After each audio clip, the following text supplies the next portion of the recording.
शाम की माँ अक्का की शादी। रोज की तरह शाम अपने मित्र गोविंदा के साथ खाना खाने के बाद शाम को घूमने निकला।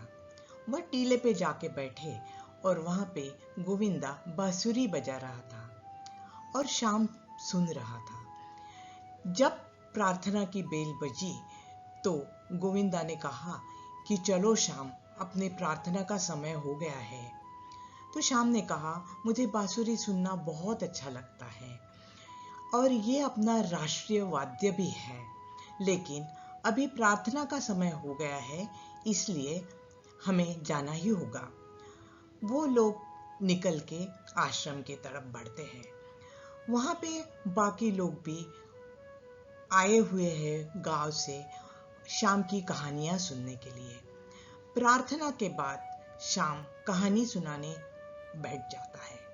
जब वो शाम बोलता है कि मित्रों, आज मैं आपको अक्का की शादी के बारे में बताऊंगा।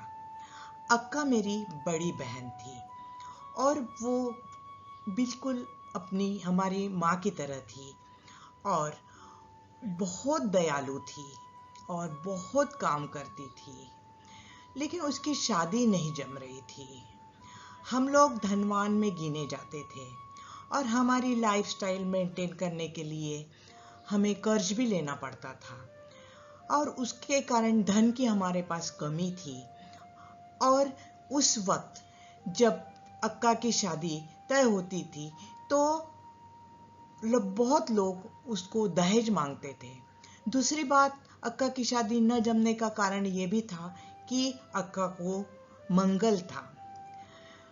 फिर जैसे तैसे अक्का की शादी जम गई और लड़का रत्नागिरी का था और शादी रत्नागिरी में होने वाली थी। हम लोगों को पालगढ़ से रत्नागिरी जाना था और रत्नागिरी का रास्ता नाव में बैठकर पार करना था। हमारे गांव से 100 लोग हमारे साथ शादी में आए थे। नाव का सफर शुरू हुआ। नाव में काफी भीड़ थी।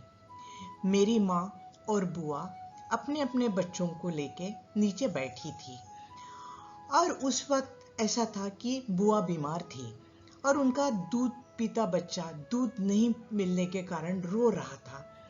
उनका दूध सूख जाने का कारण उसे दूध ही नहीं मिलता था। जब वो रो रहा था तब सभी लोग बच्चों को चुप कराओ, बच्चे को चुप कराओ, ऐसा बोल रहे थे। बच्चा जब रोता है तब बाकी लोगों को परेशानी होती है। सभी को हंसने वाले सभी को अच्छा लगता है और रोने वाले बच्चे किसी को अच्छे नहीं लगते हैं।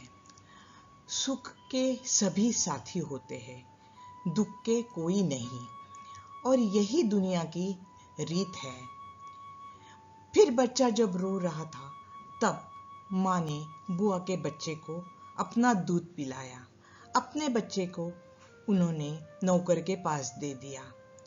और जब हम लोग रत्नागिरी शादी के लिए पहुंचे तब जब कभी भी बुआ का बच्चा रोता तब माँ अपना दूध उसको पिलाती। माँ कहती है कि बेटा शाम, अपने पास जो है वो दूसरों को दो, दूसरों के आंसू पोंछो, इसी में धन्यता है, इसी में आनंद है। और यही संस्कार मुझ पर माँ ने डाले हैं और मैं हमेशा इसको याद रखता हूँ।